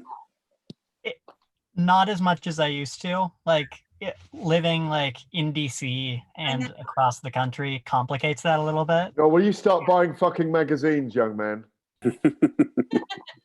No, but it's interesting, and that, you know, but that's also, we have to make sure that we remember how valuable that content. We haven't even gotten into how social media might be taking the fighter's story, how fighters maybe like that control and connection to their fans, to their audience. However, I think that there's something about the writer coming in and helping them unlock their story, you know, in a way that an observer. That's a very good point, and Josh will I'm sure agree on this, and I'm sorry to break in again, but it's a very, very well made point that I've met very few fighters that can tell their story better than I can tell their story. And no, I couldn't agree more. yeah. And the thing is, when you get a deep interview with someone, Josh, and you write their story and they read it and they see it in the magazine, you're bonded forever, because they realize you have a love for them in the way that you've written it, or an understanding of them. And it's a beautiful thing as a writer. That it's a really beautiful thing, because they don't ever say it. No one's ever said it to me, but you just recognize that they appreciate how you've told their story because you understood them, you know? No. Yeah, I think to be really great at anything, especially something like fighting, I mean, like the best fighters in the world, I mean, like the level of absorption and the level of focus and that is their life. I mean, that's not to say they don't have wives and children, but like to be great at anything, you look at Michael Jordan again, like there has to be a singularity of focus for so many years that to a certain extent, not only is it impractical, but I think for a fighter, it might be it's probably a little bit dangerous to have the kind of self-awareness and objectivity on yourself and a sort of camera outside yourself. I think that'll get you killed inside a cage. Like you should not be thinking about the reasons you're doing things or the motivations, but that's our job, you know. Fighters should be in there making sure they're not dying, and in order to do that, the focus has to be so great that they can't be thinking about what writers are thinking about. Well, another thing that and just to add to that, and this is just writing and life advice for you, Atticus, and other students that may see this, is that a long time ago, one of the chief sports writer of the Telegraph, when I was a young pup, as we were called then in my 20s, he pulled me aside after I'd written a story one day, and he said it was really good. And he said, the key, Gareth, is that in that story you showed empathy. And if you don't have empathy, you can't be a great writer. You cannot be a great writer without empathy, because you need to be able to understand. It's what I was talking about earlier, about understanding that someone is busted up and broken inside, and to have empathy is really important. So to never forget or to try to realize what other people are going through is a really important quality as a writer, you know. And I think even if you don't have it naturally, if you're not an empath, I think you can develop it, you know. And all you need to do is take one step away from your self-absorption and try and see it from someone else's perspective, you know, as you were saying, the opposite there, Josh, of a fighter can't be can't be a science empath or a science like a brilliant scientist or a self-psychologist, because if they really thought about it too hard, they wouldn't do it, you know. Yep. So it's true. totally true. Well, we could do a whole another class on well, let's start now then. And I've got nothing else to do. Let's start with that. No, I think I have actually. I've got partying to do. Oh gosh. Well, yes, London. Or are you in London? You're outside of London, right? Stop prying into my private life, Nancy. Well, thank you so much. We have to go have our tequilas now in the States here. Seriously, we've been watching him drink for hours. know. It's time for us to join in. And I owe you a bottle, post COVID. But thank you so much, Gareth. I hope that this relationship with Writing and Fighting continues. And when we get back in the fall, we don't even, Atticus, we don't know what's happening with American, but I know. But we have this, and Atticus, thank you for, and Josh, I'm really excited to have these conversations. They're needed. They, as you say, Josh, that to have these kind of, inside baseballs, for me, it helps me figure out how to live as like Joan Didion. Like, why do I care so much about Diaz or what's going to happen with Usman on Saturday? And why does it help me function in life to know that people are out there writing about it and I'm connecting to this community? So I really appreciate it. It's a pleasure. Always a pleasure, Nancy. Well, thank you. Please join again. Remember, next Wednesday, we have our Muhammad Ali class, and that will be very interesting to bring in authors of Muhammad Ali. And I do maybe have a filmmaker who might be coming. I've told you, Josh. So all right, I will let you know. Gareth, let's talk again soon, please. Yeah, it was an absolute pleasure. Thank you for being so patient. I know I probably dominated about 75% of the airtime, but it was an absolute pleasure to talk with everyone. Atticus, I'm sure you'll do very well. I think you're a great observer. I would like to know, and I would like you to send Nancy an email on 10 things you learned today, because we definitely talk more, no, seriously, more than 10 things which are fundamental if you are to succeed in what you want to do. Josh, it's been an absolute pleasure getting to know you today and chatting, and you're obviously a brilliant brain on writing and fight sports and sport in general. And Nancy, you're a doll. You're just a doll. Thank Gareth, you. total pleasure, man. academic Really, doll, really by love, the way. really lovely to talk to you, Gareth. I take that. No, thank you. I'll think about you guys tomorrow while I'm watching the fights. Because I'll think about how I overthought everything today, and it'll just make me happy. Again, take care, and please come again to Writing and Fighting. Cheers. Bye. Thank you, guys. Thank Cheers, you. guys. Bye. Bye.